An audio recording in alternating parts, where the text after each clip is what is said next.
विद्यार्थ्यांनो, सप्रिय नमस्कार. आज आहे 27 फेब्रुवारी आणि आजच्या दिवसापर्यंत महत्त्वपूर्ण चालू घडामोडी प्रश्न आपण बघणार आहोत. व्हिडिओ काळजीपूर्वक बघा.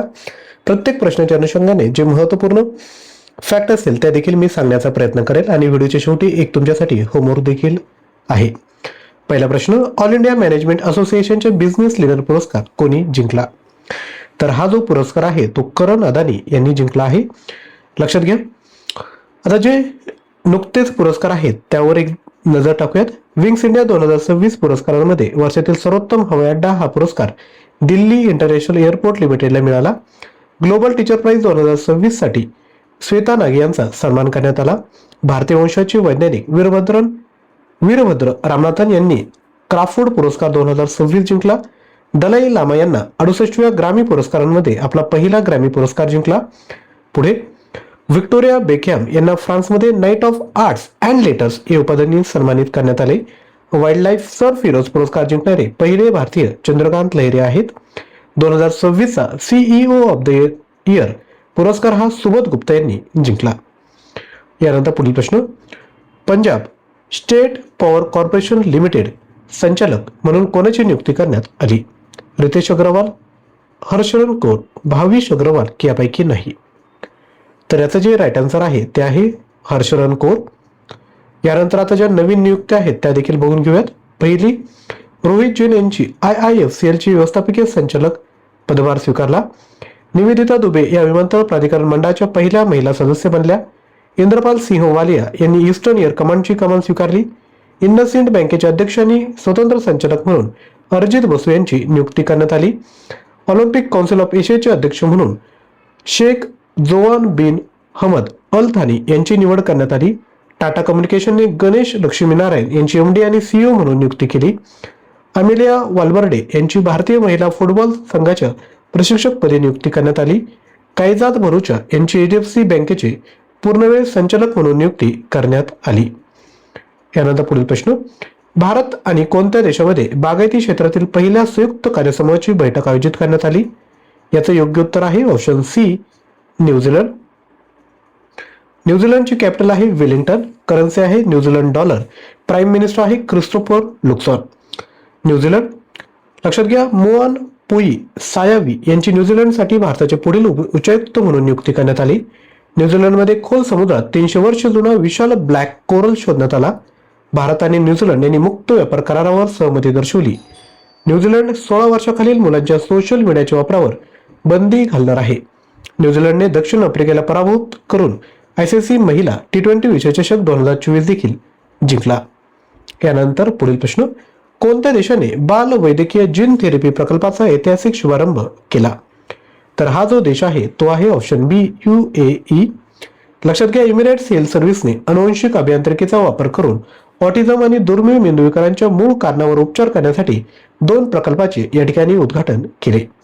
UAE ज्याची कॅपिटल आहे अबुधाबी. करन्सी आहे UAE दिरहम. प्रेसिडेंट आहे मोहम्मद बिन झैद अल नाहेम आणि हा यांचा फोटो आहे. आता UAE विषयी महत्वपूर्ण चालू घडामोडी बघूयात. पहिली, जागतिक सरकार शिखर परिषद 2026 चे उद्घाटन दुबई येथे झाले. UAE भारताचा दुसरा सर्वात मोठा LNG पुरवठादार बनला. UAE आणि तेलंगणाने भारतातील पहिले नेट झिरो शहर उभारण्यासाठी करार केला. इंटरसेक 2026 चे आयोजन दुबई येथे करण्यात आले. भारत आणि UAE यांच्या संयुक्त लष्करी सराव डेझर्ट सायक्लोनची दुसरी आवृत्ती पार पडली. जगातील पहिला IT विजमा जीन थेरपी अबुधाबी येथे सुरू झाली. जगातील सर्वात मोठ्या टेक मीडिया कार्यक्रमापैकी ब्रिज समिट 2025 चा समारोप अबुधाबी येथे या ठिकाणी झालेला आहे. पुढील प्रश्न, मनू शंकर मुखोपाध्याय यांचे वयाच्या 92व्या वर्षी निधन झाले. ते कोण होते? गायक, पत्रकार, लेखक की यापैकी नाही? तर ते कोण होते? तर ते होते ऑप्शन क्रमांक सी, लेखक. लक्षात घ्या, बंगालचे साहित्यिक, दिग्गज लेखक आणि मणिशंकर मुखोपाध्याय यांना शंकर या नावाने ओळखले जात असे.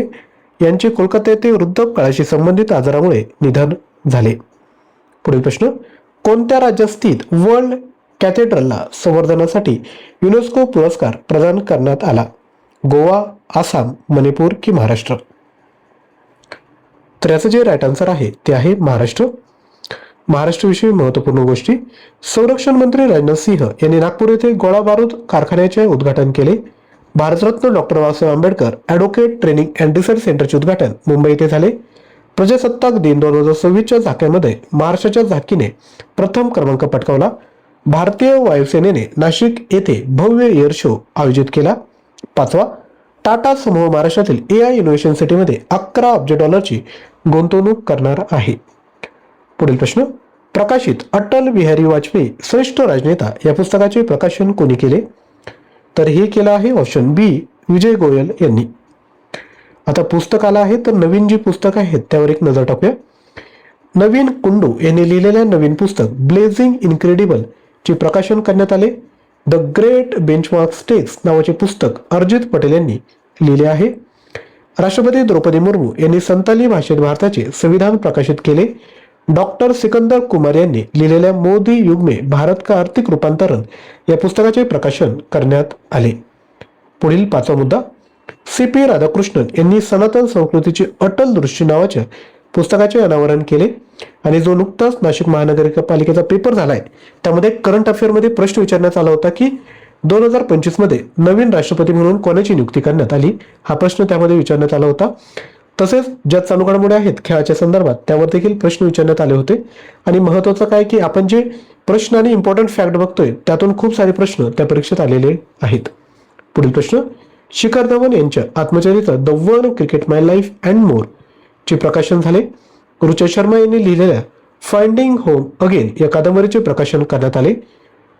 बजित देसाई यांनी लिहिलेल्या मोदी का मिशन या पुस्तकाचे प्रकाशन करण्यात आले. यानंतर पुढील प्रश्न, नुकतेच आयोजित वुमेन्स आशिया कप रग्बी सेव्हन्सचे विजेतेपद कोणी जिंकले? नेपाळ, श्रीलंका, भारत की यापैकी नाही? तर हे जे विजेतेपद आहे ते भारताने जिंकलं आहे. तर आता भारताविषयी ज्या महत्वपूर्ण चालू घडामोडी आहेत त्यावर एक नजर टाकूया. भारतातील पहिली LNG diesel dual fuel diesel electric multiple unit train अहमदाबादमध्ये सुरू करण्यात आली. भारत 95 देशांना जोडणाऱ्या पहिल्या जागतिक बिग कॅट शिखर परिषदेचे यजमानपद भूषवणार आहे. भारतातील शास्त्रज्ञांनी सूर्य ऊर्जेवर चालणारे स्वयंचलित चार्जिंग ऊर्जा उपकरण विकसित केले. भारत जगातील दुसऱ्या क्रमांकाचा सर्वात मोठा 5G सदस्यता तळ असलेला देश बनला. ब्रिक्स 2026 शिखर परिषदेचे आयोजन भारत करणार आहे. भारत प्रथमच विमार त्रिकोण कूटनीतीत सहभागी झाला. भारताने हवाई धोक्यांचा सामना करण्यासाठी मिशन सुदर्शन चक्र सुरू केले. यानंतर 8वा मुद्दा, हेनले पासपोर्ट निर्देशांक 2025 मध्ये भारत 75व्या स्थानावर आहे तर सिंगापूर प्रथम क्रमांकावर. भारताचा जो पासपोर्ट स्कोर आहे तो आहे 80.9 इतका. भारतात एकूण रामसर स्थळांची संख्या 98 आहे. 18वी ब्रिक्स शिखर परिषद भारतात प्रस्तावित आहे. जागतिक प्रसारमाध्यम स्वातंत्र्य निर्देशांक 2025 मध्ये भारत 191व्या स्थानावर आहे तर नॉर्वे प्रथम स्थानावर आहे. जगात भुकेविरुद्ध लढण्यासाठी 2 लाख टन तांदूळ देखील भारत पुरवणार आहे. पुढील प्रश्न, कोणत्या राज्यात 78वा झोमी राष्ट्रीय दिवस साजरा करण्यात आला? गोवा, आसाम की मणिपूर? याचं योग्य उत्तर आहे मणिपूर. मणिपूरच्या चुराचांदपूर येथे 78वा झोमी राष्ट्रीय दिवस सांस्कृतिक उत्साह आणि राजकीय महत्वासह साजरा करण्यात आला. हा कार्यक्रम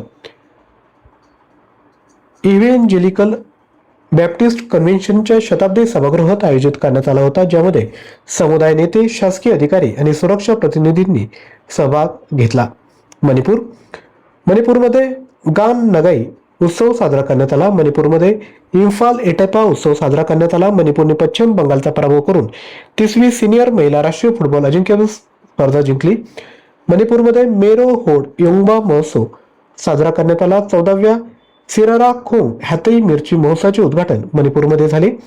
मणिपूरच्या प्राणी संग्रहालयात आशियाई विशालकाय कासवांचे पहिले कृत्रिम प्रजनन करण्यात आले. मणिपूरच्या मंत्रिमंडळाने AIIBच्या सहकार्याने सुरू असलेल्या शहरी रस्ते प्रकल्पाला मंजुरी दिली.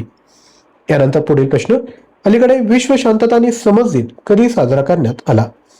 21 फेब्रुवारी, 23 फेब्रुवारी, 22 फेब्रुवारी की यापैकी नाही? तर हा जो दिवस आहे तो 23 फेब्रुवारी रोजी साजरा करण्यात आला. विश्व शांतता आणि समज दिन म्हणजे वर्ल्ड पीस आणि अंडरस्टँडिंग डे दरवर्षी 23 फेब्रुवारी रोजी साजरा केला जातो. हा दिवस 1905 मध्ये शिकागो येथे झालेल्या पहिल्या रोटरी इंटरनॅशनल बैठकीची आठवण करून देतो, ज्याचा उद्देश आंतरराष्ट्रीय सहकार्य, मैत्री, परस्पर समज आणि जागतिक शांतता वाढवणे आहे. हा दिवस संघर्षाऐवजी संवादाच्या माध्यमातून सुसंवादित जग निर्माण करण्याचा संदेश देतो. यानंतर फेब्रुवारी महिन्यातील महत्त्वपूर्ण दिवस बघूयात. 1 फेब्रुवारी आहे भारतीय तटरक्षक दिवस. 2 फेब्रुवारी जागतिक आर्द्रभूमी दिवस म्हणजेच वर्ल्ड वेटलँड डे. 4 फेब्रुवारी आहे जागतिक कर्करोग दिवस, आंतरराष्ट्रीय मानव बंधुत्व दिवस. 7 फेब्रुवारी आहे राष्ट्रीय HIV एड्स जागरूकता दिवस. 9 फेब्रुवारी आहे आंतरराष्ट्रीय स्थलांतर दिवस, फेब्रुवारीचा दुसरा सोमवार. यानंतर 10 फेब्रुवारी रोजी आहे जागतिक कडधान्य दिवस. 11 फेब्रुवारी आंतरराष्ट्रीय महिला व बालिका विज्ञान दिवस. 12 फेब्रुवारी डार्विन दिवस. 13 फेब्रुवारी जागतिक रेडिओ दिवस आणि राष्ट्रीय महिला दिवस. 14 फेब्रुवारी आहे जागतिक जन्मजात हृदय दोष दिवस. 15 फेब्रुवारी आहे आंतरराष्ट्रीय बाल कर्करोग दिवस. यानंतर 16 फेब्रुवारी राष्ट्रीय बदाम दिवस. 17 फेब्रुवारी जागतिक मानव आत्मा दिवस. 19 फेब्रुवारी जागतिक मानव विज्ञान दिन. 20 फेब्रुवारी विश्व सामाजिक न्याय दिन. 23 फेब्रुवारी विश्व शांतता आणि समज दिन. यानंतर कालच्या व्हिडिओतील जो प्रश्न आहेत त्याचं उत्तर जाणून घेऊयात. अलीकडे 6वी राष्ट्रीय रिव्हर राफ्टिंग स्पर्धा कुठे झाली? तर ही झाली आहे जम्मू काश्मीरमध्ये. यानंतर कालच्या व्हिडिओतील प्रश्नांची उजळणी करूयात. अलीकडेच अबेडाने तामिळनाडूतून कोणत्या देशासाठी GI टॅग असलेल्या पालेम साबुदाण्याची पहिली खेप हिरवा झेंडा दाखवून रवाना केली? कॅनडा. कोणत्या IITने दुबई येथे AI इनोव्हेशन सेंटर सुरू केले? IIT मद्रास. कोणत्या देशाच्या माजी राष्ट्राध्यक्षांना बंडखोराची शिक्षा सुनावण्यात आली? दक्षिण कोरिया. श्रेयानाथन कोणत्या राज्याच्या पहिल्या ब्लाइंड जज बनल्या आहेत? केरळ. कॅपिटल आहे तिरुवनंतपुरम. महिला क्रिकेटमध्ये सर्वाधिक सामने खेळणारी खेळाडू कोण बनली? हरमनप्रीत कौर. कोणते राज्य नक्षलमुक्त घोषित करण्यात आले? बिहार. 3 दिवसीय राज्यस्तरीय इटखोरी महोत्सव कोणत्या राज्यात आयोजित करण्यात आला? झारखंड. आंतरराष्ट्रीय मातृभाषा दिवस कधी साजरा करण्यात आला? 21 February. India AI impact summit 2026 मध्ये सर्वात कमी वयाचे वक्ते कोण ठरले? रणवीर सचदेवा. सोनपूर आंतरराष्ट्रीय विमानतळ प्रकल्पास कोणत्या राज्य सरकारने मंजुरी दिली? उत्तर आहे बिहार. यानंतर तुमच्यासाठी प्रश्न. कोणत्या राज्यात लोसर उत्सव साजरा करण्यात आला आहे? सिक्कीम, उत्तराखंड, जम्मू काश्मीर की हिमाचल प्रदेश? प्रश्नाचं उत्तर कमेंट करा. जर चालू घडामोडी मटेरियल हवं असेल तर फक्त 160 रुपयामध्ये 5000 प्रश्न, 150+ ऑनलाईन टेस्ट मिळणार आहे. ऍप्लिकेशन डाउनलोड करून कोर्स परचेस करा आणि कोर्स परचेस करताना NEW20 हा कुपन कोड यूज करायचा आहे. जर तुम्हाला आमचे एफर्ट्स आवडत असेल तर नक्की व्हिडिओला लाईक करा. खाली हाय बटनावर क्लिक करा. डेली सकाळी 6 वाजता आपला व्हिडिओ येत असतो. त्याकरता चॅनलला सबस्क्राईब करून शेजारी असणाऱ्या बेल आयकॉनला क्लिक करा, जेणेकरून नवीन व्हिडिओचे नोटिफिकेशन आपल्याला मिळेल. चालू घडामोडींची तयारी व्हॉट्सअपच्या माध्यमातून करायची असेल तर daily current affair WhatsApp channel join करू शकता. QR कोड स्कॅन करा किंवा लिंक डिस्क्रिप्शन बॉक्समध्ये दिली आहे. थँक्यू.